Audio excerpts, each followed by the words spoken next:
So I died. Kind of. Let's back up and start at the beginning. 3 months ago, I had bottom surgery. I'm going to talk about that in a separate video and go into all the details. But suffice to say, it went well. Or at least it seemed like it did. And then a week later, one of my first days home alone in recovery, I sneezed really hard. You wouldn't think that would be that big of a deal. But sometimes when you sneeze, your whole body clenches up and it can cause stitches to pop and clots to get thrown. And that's really bad when you're recovering from surgery. So I started to bleed. And then it wouldn't stop. And I got scared. I called my mom because she was the closest person to be able to potentially help me if I needed any sort of medical attention. Plus, she is also a retired nurse, so I figured maybe she knows what to do. She was on her way, and she told me to call the surgeon, and so I did.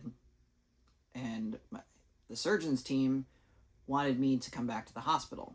The hospital was about an hour and a half drive away. And that's where things got complicated.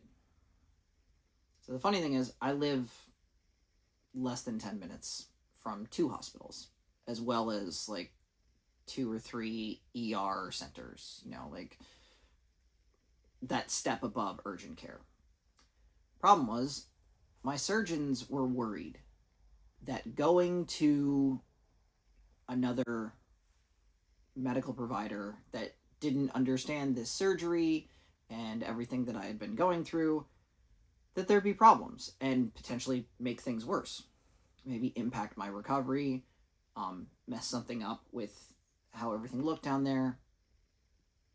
And I understood that. I did not know, and neither did the surgeons, to be fair, quite how risky that decision was. So my parents arrive, and by that point, I've still been bleeding out, and the only thing I can describe it is a horror movie. It looked like someone had been murdered in my bedroom. There was blood everywhere, and I'm not going to show the pictures because obviously, YouTube, but it's kind of graphic, even though but you can imagine if you've seen those kinds of movies. It was pretty bad. I didn't know what to do other than just get me to the hospital as soon as possible. And so we grabbed my stuff, tried to wrap things up as much as possible, and hope for the best. And it was just get to the hospital as fast as possible. My dad stayed behind to clean up so that my wife didn't have to, walk into what looked like a murder scene. And yeah, it was at that point, everything just seemed like, okay, we're going to the hospital. It's a long drive, but we're going to the hospital. That's when things got really dicey. So again, my mom is a retired nurse, so she understands all the signs for things like shock. I didn't.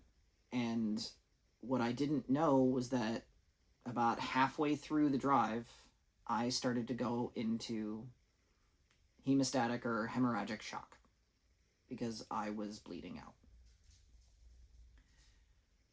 I started to get cold, despite the fact that, even though it was October, it was pretty warm here in Central Florida.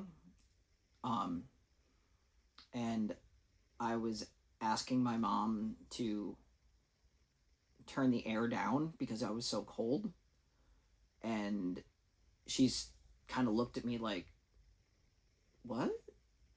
But, she didn't want to alarm me, even though I found out later she was terrified at that point. And at that point, I started to kind of fade in and out of consciousness. I'm like trying to help her navigate while also just trying to exist. And she's continuing to drive, and I feel her reach over to me a little bit, like shortly after I'd asked her to turn the air down, and feel her kind of like touching my arm, but not in like a comforting way. It was more of a checking on me kind of way.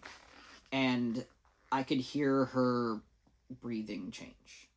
I could tell that she was nervous. It didn't fully register at the time, but looking back, I can definitely feel the nervousness there. Because she was aware that I was in really bad shape. I was sweating bullets. And I was clammy. It was not good.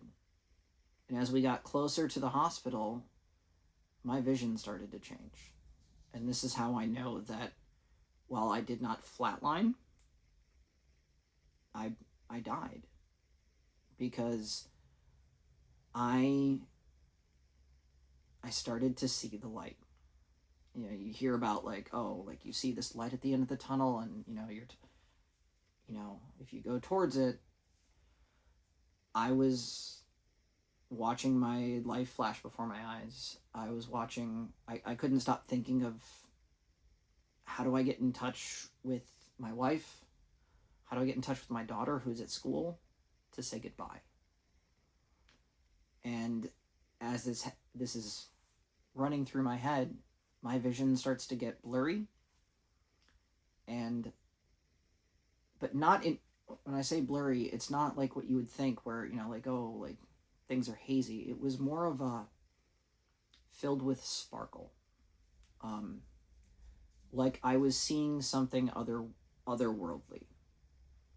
Anything that was reflecting light, and again, it's somewhat early morning in Florida, so it's very bright, was like super intense, and it felt like glitter everywhere. Like everything was glistening in a way that did not make sense.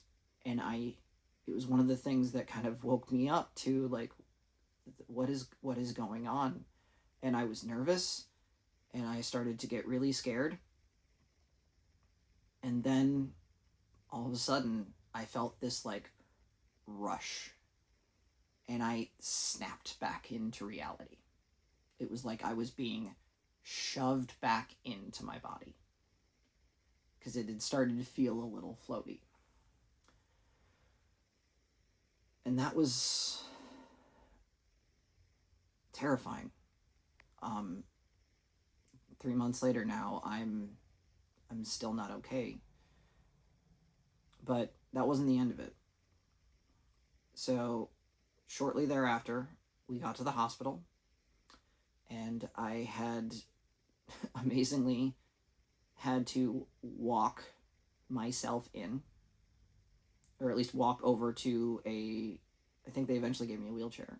But it wasn't like they were waiting for me, despite the fact that we had called ahead and told them, we were coming in, and, they knew why we were coming.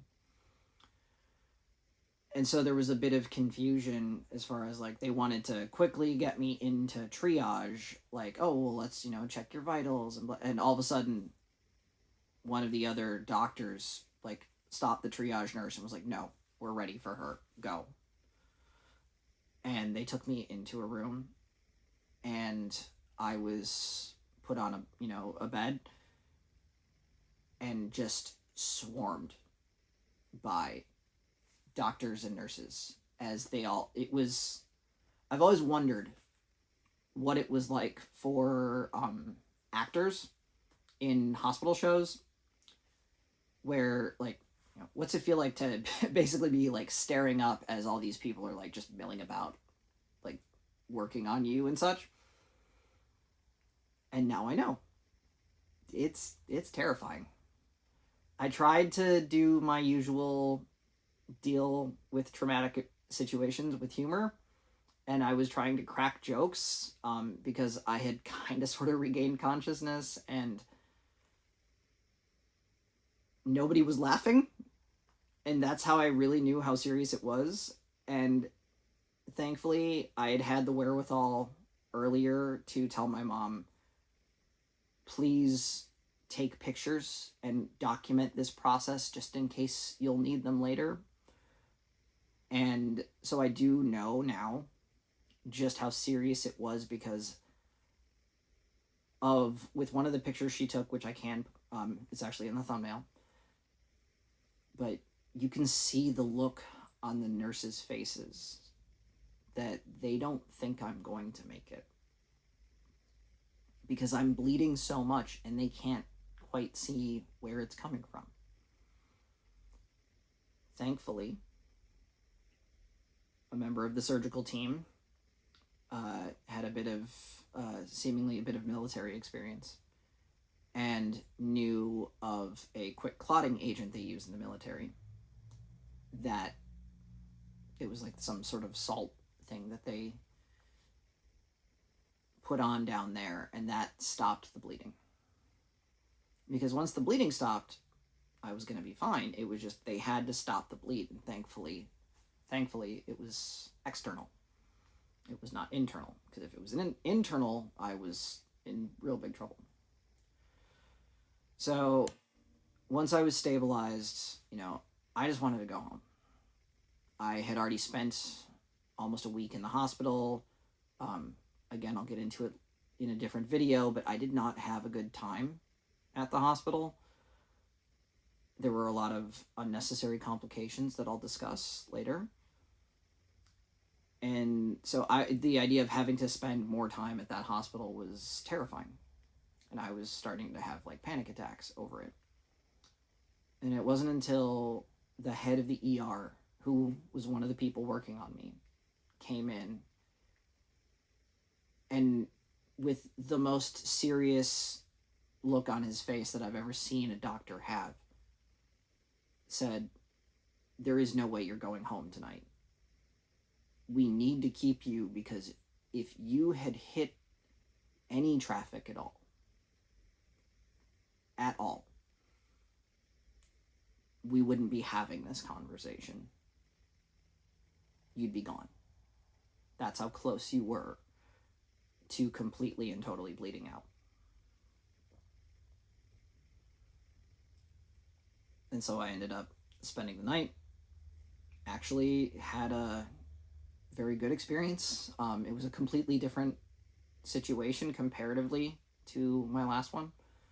The nursing staff was fantastic. I don't know if that's just because I was in the ICU and so I had like a nicer room and all of that, but it was really a wonderful, all things considered, a wonderful experience. And I was very well taken care of, and I got to go home the next day, and it was great.